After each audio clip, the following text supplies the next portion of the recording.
इस महकमे की जिम्मेदारी सकीना यत्तू साहिबा संभाल रही हूँ। उस महकमे के किसी भी प्रोग्राम में मुझे बुलाने की कोई ज़रूरत नहीं है, क्योंकि शायद ही कोई ऐसा मुद्दा है जो मेरे मेज तक पहुंच जाता हो। अल्लाह के फजल से जितनी भी यहाँ इस फोरम के जरिए आज सुबह बातें हुई, जो राठौर साहब ने अपनी तकरीर में की, उनके साथियों ने की, उनके जितने भी मैंने जवाब तैयार किए थे इस कागज के जरिए, वो सारे सकीना ने आपके सामने। तो अब मेरा काम है सिर्फ आप सबका शुक्रिया करना और यहाँ से निकलना। लेकिन एक चीज पे मैं यहाँ स्टेज पे बैठ के गौर कर रहा था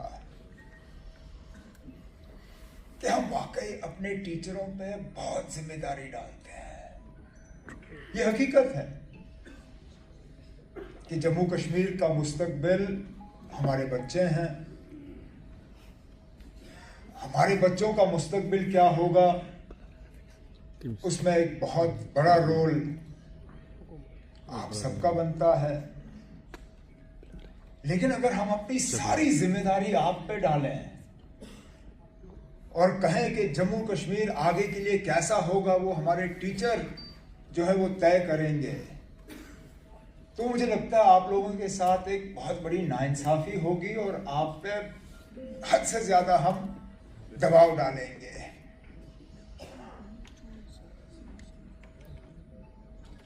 शायद प्रेसिडेंट कलाम साहब थे जिन्होंने कहा था कि उनके नजरिए में अगर इस मुल्क को करप्शन से आजाद करना है, अगर बच्चों के दिमाग खूबसूरत बनाने हैं, तो हमारी सोसाइटी में 3 खंबे हैं जिन पे ये जिम्मेदारी आयत है: बाप, माँ और उस्ताद। चौथे की तरफ उन्होंने देखा भी नहीं। लेकिन आज के दिन में जहां हम आप पे जिम्मेदारी और डालते हैं, मुझे इस बात का भी एहसास है कि आज इतना आसान नहीं है टीचर होना जितना शायद 10, 15, 20 साल पहले था। जिस वक्त के हवाले से नासिर साहब ने बात की, वो वक्त गया। एक वक्त था और मेरे वालिद साहब अक्सर उसका जिक्र करते हैं। शेर कश्मीर उस वक्त वज़ीर आला नहीं, वज़ीर आज़म थे जम्मू कश्मीर के। मेरे वालिद साहब ने स्कूल में कुछ गलत किया, उस्ताद ने मारा।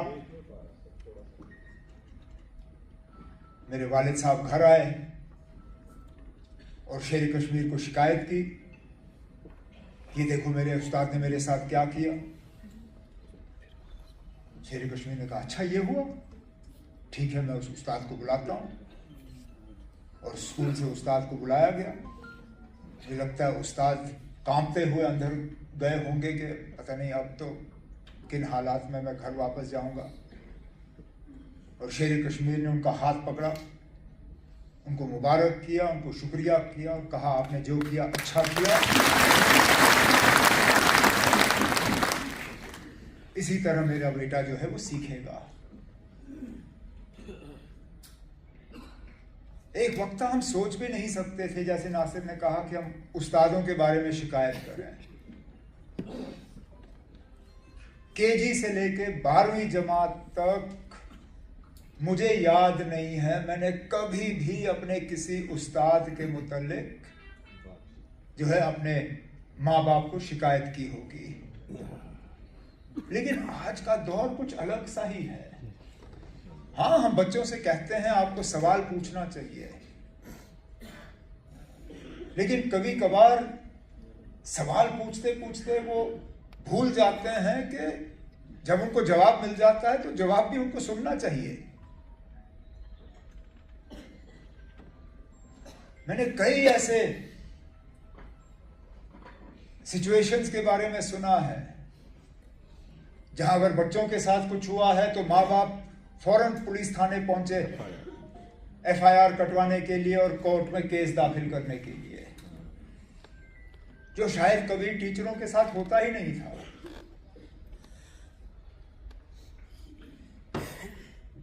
बच्चों का जो फोकस है वो मतलब उसको एक जगह रखना आज इतना मुश्किल हो गया है। हम जब बच्चे थे फोन घर में एक होता था, उसमें कोई व्हाट्सएप नाम की कोई चीज नहीं, सोशल मीडिया के बारे में तो हमने ख्वाब में भी सोचा नहीं था। टीवी पे चैनल एक होता था, शाम को खोलते थे, माँ बाप में 1 घंटा 1.5 घंटा वहां बैठने की इजाजत देते थे और कुछ था नहीं। आज देखिए ना, आप लोग फोन से मुकाबला कर रहे हो, सोशल मीडिया से मुकाबला कर रहे हो, चैनलों से मुकाबला कर रहे हो, कितनी चीजों से। और अब एक नया ये आर्टिफिशियल इंटेलिजेंस, मैं कहता हूं आज कितना मुश्किल होगा एक टीचर के लिए यह तय करना कि बच्चे ने जो असाइनमेंट पेश किया है, जो लिखा है, वो उनकी खुद की पैदावार है या आर्टिफिशियल इंटेलिजेंस ने उनकी मदद की। और फिर हम लोग जो इन जगह बैठे हैं, आपका काम आसान बनाने के बजाय हम आप पे और जिम्मेदारियां ठोकते हैं। 15 अगस्त का फंक्शन होता है, 26 जनवरी का फंक्शन होता है, तो सबसे पहले हम आपको कहते हैं बच्चों को तैयार करो और कल्चरल प्रोग्राम कराओ, मार्च पास कराओ। चलिए, इंटरनेशनल योगा डे होता है, उससे पहले कि हम आ जाएं, हम आप लोगों को वेन्यू पे लाके कहते हैं अब आप लोग योगा करो क्योंकि हमें फंक्शन बनाना है। हम नशा मुक्त भारत की बात करते हैं तो सबसे पहले हम आप लोगों को लाते हैं। इलेक्शन का काम होता है तो दूर दराज बूथ में हम आपको बिठा देते हैं। जब कुछ और काम होता है, जब भी हमें कुछ करना होता है, हमें और कोई मिलता नहीं मिलता, हमारी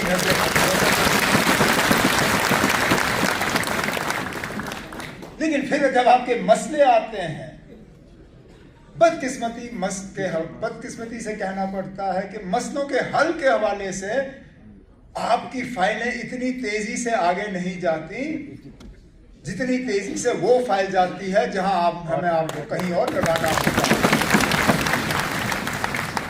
और हमें इन मामलों में आपके साथ इंसाफ करना होगा। हमें आपको फंक्शनों में लाना होगा, ये हमारी मजबूरी बनती है। लेकिन उस मजबूरी के साथ साथ फिर हमें अपनी जिम्मेदारी भी निभानी होगी। अगर ट्रांसफरों को लेके आपके मसले हैं, अगर DPCs को लेके आपके मसले हैं, अगर वैकेंसीज को लेके आपके मसले हैं, अगर बाकी चीज़ों को लेके हैं, तो फिर हमें उसी शिद्दत से उन मसलों का जो है हल करना होगा। और मैं आपको यकीन दिलाता हूं कि जब तक सकीना यहाँ पे है और मैं इनके साथ काम कर रहा हूं, आपका कोई भी मसला जो है उसको नजरअंदाज नहीं किया जाएगा।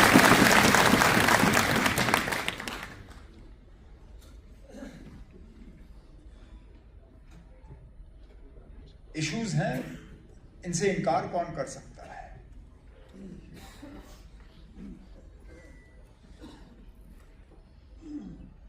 देहात के दूर दराज स्कूलों में तालीम फराहम करना आसान नहीं, वहां पे काम करना मुश्किल। और हमारे सफ़ों में वो लोग जिन बेचारों का कोई असर रसूख है नहीं, किसी बड़े लोग को जानते नहीं, तो बेचारे देहात के स्कूल से कभी वापस नहीं आते। फिर हमारे दरमियान वो लोग जो सिर्फ और सिर्फ असर रसूख रखते हैं, उन्होंने शायद देहात का स्कूल कभी देखा भी नहीं होगा, सिर्फ और सिर्फ शहर के स्कूलों में काम करते हैं। वो स्कूल्स जहाँ टीचरों की तादाद ज़्यादा और स्टूडेंट्स की तादाद कम। पिछले दिनों में जिस प्रोग्राम के हवाले से सकीना ने बात की थी, जिसमें नीट के हमारे स्टूडेंट्स को हमने फेलिसिटेट किया, उसमें एक टीचर थी, उन्होंने गोस्ट स्कूल्स के हवाले से बात की।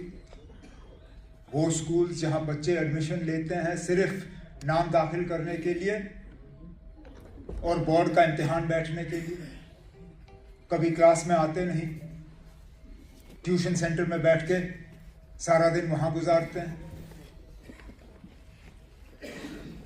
इसका क्या करोगे? क्योंकि टीचर स्कूल में आ जाता है, टीचर जो है अपना काम करना चाहता है, करना चाहती हैं,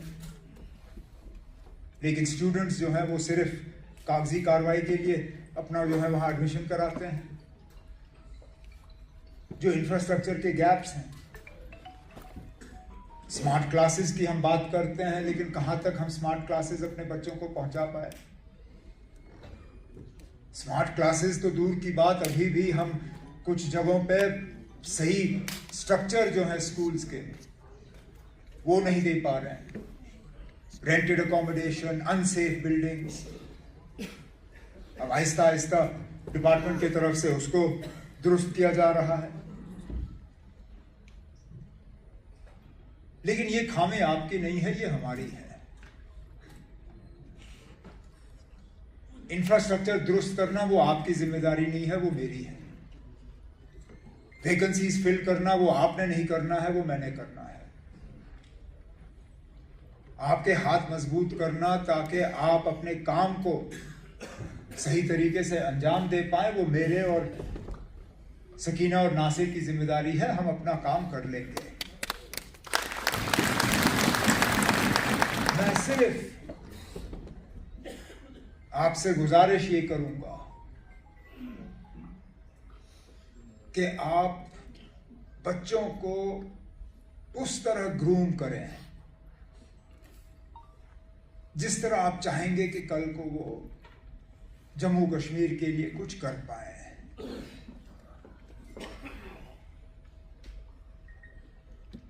हमने बहुत तरक्की की है 47 से लेकर आज तक, लेकिन जमाना बहुत तेजी से बदल रहा है। जो पिछले 30, 40, 50 सालों में बदलाव आया है, उससे बहुत तेजी से बदलाव अगले 20-30 सालों में आएगा। हमें अपने बच्चों को उसके लिए तैयार करना है। किस तरह वो एक पॉजिटिव कंट्रीब्यूशन कर पाए जम्मू कश्मीर के लिए, और ये अकेले आपकी जिम्मेदारी नहीं है। तो ये मत समझिए कि हमने इस फंक्शन के तहत या अपनी तकरीरों के तहत अब सारी जिम्मेदारी आप पे ही डाल दी है कि अब आप ही कर लो, हम चले। आप तभी कर पाओगे, आप तभी कामयाब हो पाओगे अगर हम कामयाब हो पाए, अगर हम आपके हालात ठीक कर पाए, अगर हम आपका इंफ्रास्ट्रक्चर ठीक कर पाए, अगर हम स्कूल बेहतर कर पाए, तब जाके आप बच्चों का मुस्तकबिल बेहतर कराओगे। अगर हम नाकामयाब रहे और फिर हम आपसे कहें ना आप जाके अब सारा दुरुस्त करो, वो नहीं होगा। इसलिए मैं आप सबको यकीन दिलाने यहाँ आया हूँ कि जो भी आपके मसले हैं, मसाइल हैं, हाँ हमारी कुछ मजबूरियाँ हैं, कुछ हमारी माली हालत जम्मू कश्मीर की उतनी मजबूत है नहीं जितनी हम चाहेंगे। तो कुछ रिस्ट्रिक्शंस हैं। जिस टीचर एलिजिबिलिटी टेस्ट के हवाले से यहाँ बात हुई, ये हमारी पैदावार है नहीं। हमने बार बार इसके खिलाफ जो है लड़ने की कोशिश की। हकीकत ये है कि अगर हमारा वो सिलसिला बदला नहीं होता तो ये शायद हम पे लागू नहीं होता, लेकिन अब क्योंकि पूरे मुल्क के कानून यहाँ लगते हैं तो ये भी यहाँ लगा हुआ है। शायद सुप्रीम कोर्ट का जो अभी तक का जो ऑर्डर है वो ये है कि अगस्त 28 तक जो है इसको इम्प्लीमेंट करना होगा। तो फिलहाल हमारे पास वक्त है अपना कैंपेन सुप्रीम कोर्ट तक पहुंचाने के लिए। और जिस तरह सकीना ने आपको यकीन दिलाया है, हम इसके खिलाफ जो है अपनी आवाज़ यहाँ सुप्रीम कोर्ट तक बुलंद करते हैं, लेकिन इस उम्मीद के साथ कि हम मिल के जम्मू कश्मीर के बच्चों का मुस्तकबिल जो है वो बेहतर करेंगे। मैं राहुल साहब आपका और आपके साथियों का आज के मौके पे इस तरह आपने मुझे बुलाया और आपके साथ इस तरह बात करने का मुझे मौका दिया, उसके लिए शुक्रिया। अल्लाह ताला आप सबको सलामत रखे।